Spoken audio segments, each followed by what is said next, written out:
Jaksa Agung Muda Tindak Pidana Khusus Kejaksaan Agung memeriksa Robert Bono yang diduga sebagai aktor di balik dua tersangka Helena Lim dan Harvey Muiz terkait tindak pidana korupsi PT Timah Tbk.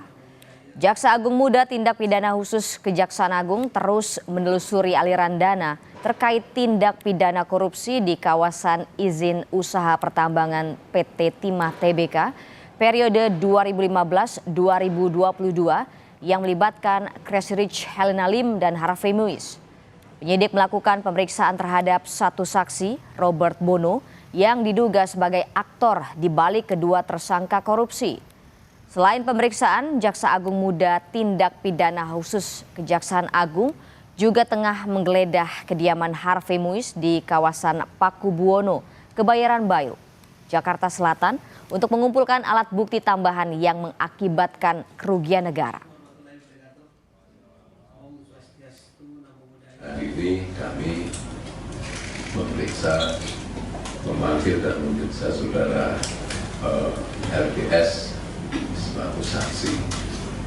Nah, kita harapkan keterangan-keterangan itu akan membuat terang peristiwa pidana yang sedang terjadi dalam tindak pidana tata kelola timah di UP wilayah PT Timah.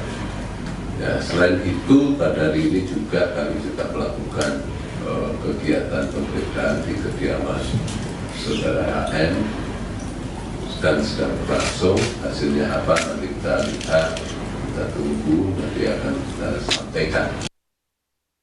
Sementara itu, Masyarakat Anti Korupsi Indonesia atau MAKI mendorong Kejaksaan Agung segera menetapkan seseorang berinisial RBS sebagai tersangka kasus dugaan korupsi tata kelola timah di wilayah IUP PT Timah Tbk.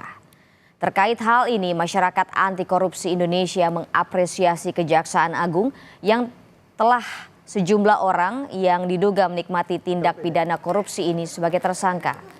MAKI berharap ke depan Kejaksaan Agung dapat menjerat para pelaku dengan pasal tindak pidana pencucian uang. MAKI juga mendorong Kejaksaan Agung segera menetapkan seseorang berinisial RBS sebagai tersangka dalam kasus ini.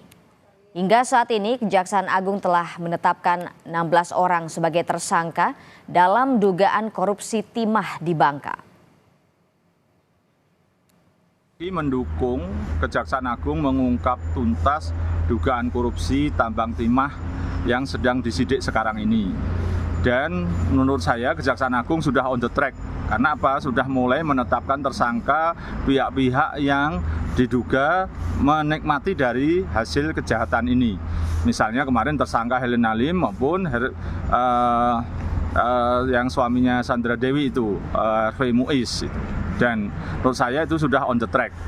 Dan saya mengharapkan kasus ini nanti juga diterapkan atau dijerat dengan pasal pencucian uang. Dan inisialnya itu adalah RBS. Dan sudah saya serahkan kepada Kejaksaan Agung dan bahkan saya lakukan somasi.